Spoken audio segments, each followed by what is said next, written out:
Mes sincères salutations à tous et à toutes. Aujourd'hui, c'est une vidéo qui est très importante puisque c'est une lettre ouverte directement aux commerçants de Miramas, mais également aux habitants de la métropole Aix-Marseille. Je vais vous donner mon opinion très sincère sur ce dit couvre-feu qui est en réalité, on va appeler ça un confinement partiel.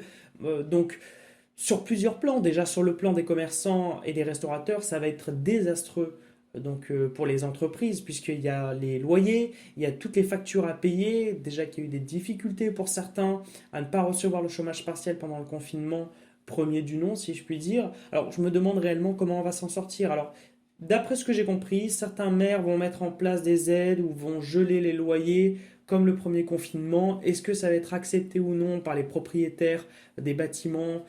On ne sait pas. Est-ce que les banques vont peut-être faire un geste pour les commerçants?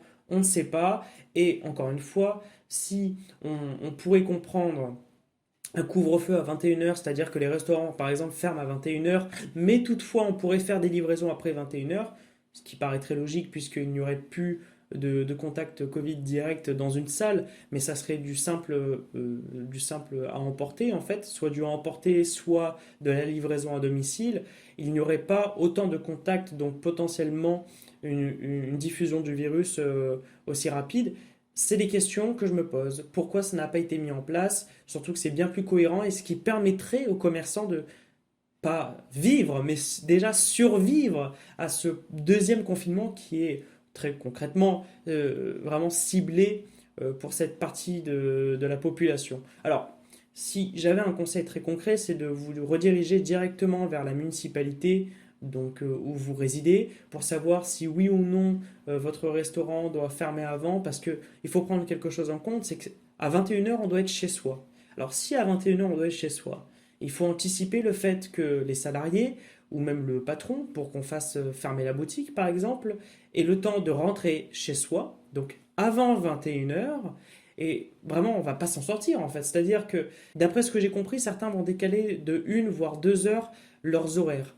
Par conséquent, certains vont commencer à ouvrir à 16 heures, c'est-à-dire des restaurateurs qui ouvrent à 16 heures pour commencer à servir à 16 heures. Ça n'a aucun sens. Ça n'a aucun sens, mais c'est pas de leur faute. Parce qu'ils essaient de s'adapter comme ils peuvent à cette situation qui est déjà désastreuse pour eux, mais qui n'a aucun sens. Alors, il y a 2 semaines, on entend qu'il fallait pas fermer les commerces. Après, d'un coup, on a des directives comme quoi il faut le faire. Les maires s'opposent, c'est très bien. Et là, d'un coup, on se retrouve avec un confinement partiel, dit couvre-feu, qui est en l'occurrence obligatoire, puisque si vous ne le faites pas, vous recevez 135 euros d'amende, et si vous récidivisez, vous avez plusieurs problèmes d'ordre financier également. Au bout d'un certain nombre de fois, vous allez faire de la prison et 3750 euros d'amende, quelque chose comme ça. Merci de m'avoir écouté. Prochainement, vous retrouverez sur cette chaîne YouTube et également sur mes réseaux sociaux des vidéos concernant l'actualité politique du mouvement, donc les Patriotes, que j'ai rejoint depuis pas très longtemps. J'en ferai une vidéo spécialement dédiée où j'expliquerai le pourquoi du comment. Voilà. Sur ce, je vous souhaite une bonne journée, une bonne soirée et bon confinement.